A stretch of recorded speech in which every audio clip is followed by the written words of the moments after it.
Pastor Jeff here. I want us to use our eyes in this week's installment of Wednesday Encouragement.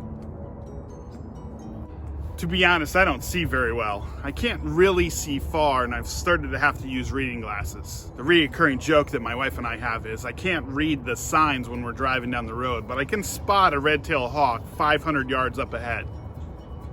One of the many things that I loved about Jesus was he was constantly surrounded by a bunch of people, but he always saw the one person who needed to be seen. One such occasion happens in John chapter 5 as Jesus approaches a pool called Bethesda that many believed had healing powers. Many in need of physical healing surrounded the pool, waiting for that opportunity for their healing to come. We pick it up in John chapter 5, verse 5, which says, "One who was there had been an invalid for 38 years.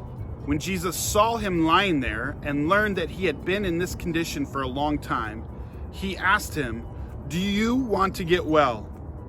Later in the chapter, we find out that Jesus heals this man. 3 simple words save this man's life. Jesus saw him. Numerous people probably saw that man lying there, but none of them did anything. Jesus saw him in his condition and did something about it. I came across this story last week on the late Jimmy Doohan, who played Scotty on Star Trek.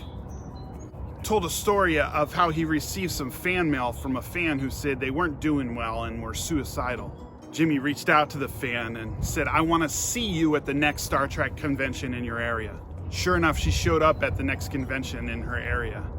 And Jimmy tells a story that he knew right away that she wasn't doing okay. So he said, "I want to see you at the next convention and the next one."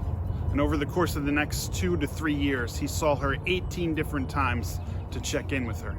Then he didn't see her at any of the other conventions, and he got a little worried. 8 years later, he got a letter from her saying, "I want to thank you so much for what you did for me.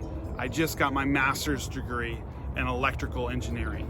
Jimmy would call it the best thing I ever did in my life. All he did was share kindness with someone, but that kindness saved somebody's life. Our actions can be simple or profound, but we have to see the need first.